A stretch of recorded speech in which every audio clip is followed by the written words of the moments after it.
یہ ماجرا 13ویں صدی کا ہے۔ مصر کے چیف جسٹس عز الدین بن عبدالعزیز بن عبدالسلام کے پاس زمین کی تقسیم کا ایک مقدمہ آیا۔ اس مقدمے میں چھپا ایک نقطہ زمین کی سرکاری الاٹمنٹ کا بھی تھا۔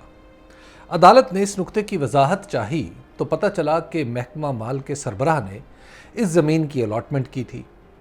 اس وقت تک مصر میں مملوکوں کے عروج کا آغاز ہو چکا تھا۔ مملوک وہ لوگ تھے جو دنیا کے مختلف علاقوں سے غلام کی حیثیت میں لائے گئے تھے۔ پھر ان غلاموں کو اتنا عروج ملا کہ یہ حکمران ہو گئے۔ چیف جسٹس کی عدالت میں جب محکمہ مال کے سربراہ کی حیثیت کا سوال اٹھا تو معلوم ہوا کہ یہ شخص بھی مملوکوں میں سے ایک ہے، یعنی اسے بھی سرکار نے بطور غلام خریدا تھا۔ اسلامی قوانین کے مطابق غلام اعلیٰ سرکاری ملازمت کا اہل نہیں۔ قاضی عز الدین بن سلام نے اس نقطے کو بنیاد بنا کر فیصلہ کیا کہ ایک غلام کی طرف سے کی گئی زمین کی الاٹمنٹ ہی غیر آئینی ہے، لہٰذا یہ اراضی واپس حکومت کے سپرد ہوگی۔ جب عدالتی فیصلے کی روح سے غلاموں کا اعلیٰ عہدے پانا غیر قانونی قرار پایا تو سلطنت میں آئینی بحران پیدا ہو گیا، کیونکہ نائب السلطنت یعنی وزیر اعظم بھی ایک مملوک تھا۔ سینکڑوں بڑے افسر اپنے عہدوں سے الگ ہو گئے اور سرکاری کام مکمل طور پر رک گئے۔ ملک کے مدبر اور سیاستدانوں نے بحران کے خاتمے کے لیے سر جوڑ لیے۔ کچھ سمجھ نہ آیا تو قاضی کے پاس گئے کہ اسے فیصلہ واپس لینے کے لیے کہیں۔ قاضی نے فیصلہ واپس لینے سے نہ صرف انکار کر دیا بلکہ استعفے کی دھمکی بھی دے دی۔ حکومت نے فیصلہ تسلیم کرنے سے انکار کیا تو قاضی صاحب نے اپنی کتابیں ایک گدھے پر لا دیں اور قاہرہ چھوڑنے کا اعلان کر دیا۔ اب صورت یہ بنی کہ شہر کے لوگ قاضی کو روکنے کے لیے ان کے راستے میں کھڑے ہو گئے۔ بات اتنی بڑھی کہ مصر کا حکمران نجم الدین ایوب خود عز الدین بن سلام کو منانے کے لیے ان کے راستے میں کھڑا ہو گیا۔ انہوں نے واپسی کی صرف یہ شرط رکھی کہ ان کا فیصلہ نافذ کیا جائے۔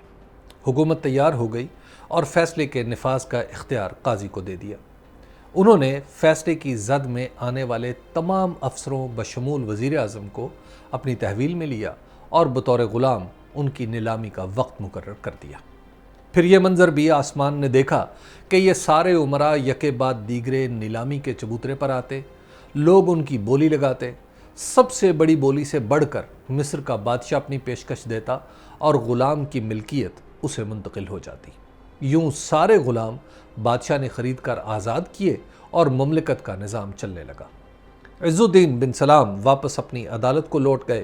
انہیں حکومت نے کچھ نہیں کہا اور بعد کے بادشاہ بھی ان کے فیصلوں کے اس قدر پابند رہے کہ منگولوں سے جنگ کے لیے سلطان سیف الدین قطز نے عوام سے قربانی مانگی تو عدالت کے حکم پر بادشاہ سمیت تمام امراء کو اپنی دولت سب سے پہلے جنگی اخراجات کے لیے جمع کرانا پڑی۔ مصر کی آزاد عدلیہ اور قانون کی پابند انتظامیہ دنیا کی تاریخ میں ایک مثال بن گئے۔ اداروں کے اپنے اپنے دائرے میں رہنے کی اس نادر مثال کے بعد مغربی دنیا کی بے شمار مثالیں پیش کی جا سکتی ہیں جہاں ایک ادارہ بدترین حالات میں بھی دوسرے کے اختیار استعمال نہیں کرتا، لیکن میری معلومات کے مطابق مسلم دنیا میں یہ آخری نظیر تھی۔ اداروں کا اپنی حدود سے باہر نکلنا در حقیقت کسی ملک کی تباہی کی نشانیوں میں سے ایک نشانی ہے۔ اگر آپ کو تاریخ کے دیے اس سبق پر یقین نہیں آتا تو اسلامی جمہوریہ پاکستان کو ہی دیکھ لیجئے۔ یہاں کون سا ایسا ادارہ ہے جس کو یہ امتیاز حاصل ہو کہ وہ صرف اپنا کام کرتا ہے؟ ہماری ریاست کے بنیادی اداروں یعنی حکومت، پارلیمنٹ، عدلیہ اور فوج نے تو جو کچھ ہمارے ساتھ کیا ہے اس پر دفتر کے دفتر لکھے جا چکے ہیں، لیکن مجال ہے کسی نے کچھ سبق سیکھا ہو۔ ہر نیا آنے والا اپنے سے پہلے والے کی ماری ہوئی مکھیوں پر مکھیاں مارتا چلا جاتا ہے۔ نہیں معلوم کہ ان اداروں کے سربراہوں کی کرسیوں میں کوئی خرابی ہے یا ہمارا انسان سازی کا سانچہ ہی خراب ہے کہ جو بھی ان اداروں کی سربراہی کرتا ہے وہ قوم کی خدمت کی دھن میں باقی سب کچھ برباد کیا جاتا ہے۔ دنیا کے کسی مہذب ملک میں یہ تصور نہیں کیا جا سکتا کہ دو اہم ترین ریاستی عہدیداروں کے درمیان اس بنیاد پر غلط فہمی پیدا ہو جائے کہ ان کی ملاقات میں کس کی کرسی میز کے کس طرف تھی۔ اس کرۂ ارض پر ہم ہی ہیں جو اس طرح کی چیزوں پر ادارہ جاتی جنگیں شروع کر دیتے ہیں۔ بنیادی اداروں کی کشاکش تو تاریخ کا حصہ بن جاتی ہے، اس لیے ان کے بارے میں ہم بہت کچھ جانتے ہیں۔ ان اداروں سے باہر بھی قوم کی خدمت کا یہ مرض اب اتنا بڑھ چکا ہے کہ اگلے روز مجھے ایک اعلیٰ سرکاری افسر نے بتایا کہ پنجاب کا محکمہ ماہی پروری اور محکمہ افزائش حیوانات بھی مل کر کام کرنے کے لیے تیار نہیں ہے۔ گویا معاملہ اب محض قانونی نہیں رہا بلکہ اجتماعی رویے کا ہے، ایسا رویہ جو قانون کے تابع نہیں بلکہ شخصی خواہشات کو پورا کرنے کے لیے تشکیل پاتا ہے۔ سیانے کہتے ہیں کہ مچھلی سر سے سڑنا شروع ہوتی ہے۔ گویا آج ہم اپنے اداروں کی نچلی ترین سطح پر سرکاری اختیار کے نام پر جو عام آدمی سے ذلت آمیز سلوک، برابر کے لوگوں کو اوقات میں رکھنے کے لیے سیاست اور اوپر کے لوگوں کو راضی رکھنے کے لیے ہر حد سے گزر جانے کی جو عادات دیکھ رہے ہیں، در حقیقت اوپر سے شروع ہوتی ہیں۔ تاریخ میں جائے بغیر میری عمر کے لوگ اور مجھ سے چھوٹی عمر کے لوگوں کی یادداشت میں محفوظ واقعات ہی یہ ثابت کرنے کے لیے کافی ہیں کہ سیانوں نے ٹھیک ہی کہا تھا۔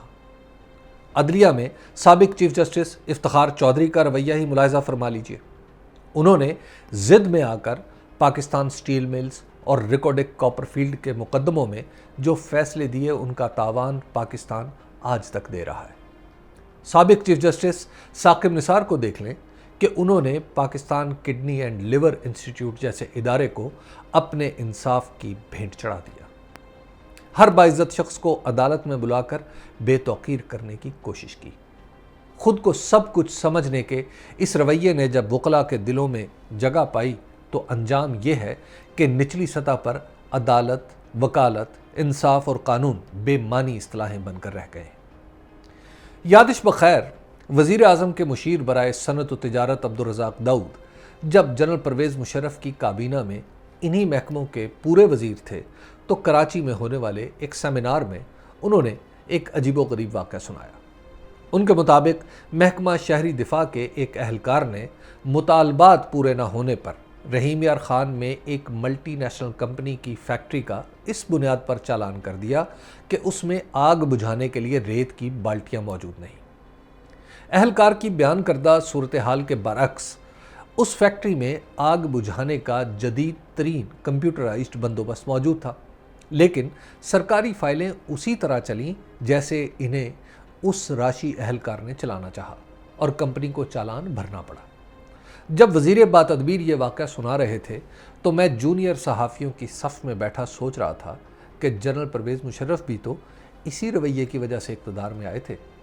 قانون کے مطابق تو وہ چیف آف آرمی سٹاف کے عہدے سے ہٹائے جا چکے تھے، لیکن وہ خود اور بقول ان کا ادارہ قانون کی پابندی کرنے کی بجائے اپنی طاقت دکھانے کے لیے میدان میں آ گئے اور سب کچھ تباہ کر ڈالا۔ ہمارا شہری دفاع ہو یا دفاع، ایک ہی ذہنیت کے لوگوں کے ہاتھ میں ہے۔ یہ تو ماضی قریب کی مثالیں ہیں۔ آج بھی دیکھ لیں کہ وفاقی حکومت اور سندھ حکومت کے درمیان کوئی قانونی تنازع نہیں، لیکن ان دونوں حکومتوں میں ایک دوسرے کو نیچا دکھانے کا رویہ ہے جو سب کچھ برباد کیا جاتا ہے۔ ملک میں جاری احتساب پر نظر کر لیجئے۔ کوئی احمق ہوگا جو احتساب کے عمل پر اعتراض کرے گا، حتیٰ کہ میری رائے میں تو یہ ضروری ہے کہ ملک میں موجودہ احتساب کے قانون پر من و عن عمل ہو، لیکن احتسابی اداروں کے اہلکاروں کے رویے ہیں جو اس پورے عمل کو مشکوک بنا دیتے ہیں۔ ہماری بدحالی کی وجہ قوانین کی کمزوری نہیں، ان قوانین کو نافذ کرنے والوں کے رویے ہیں۔ ریاست کے ہر ادارے کے ہر شخص کے لیے ہر مسئلہ ایک کیل جیسا ہے جسے وہ اپنے اختیارات کے ہتھوڑے سے حل کرنا چاہتا ہے۔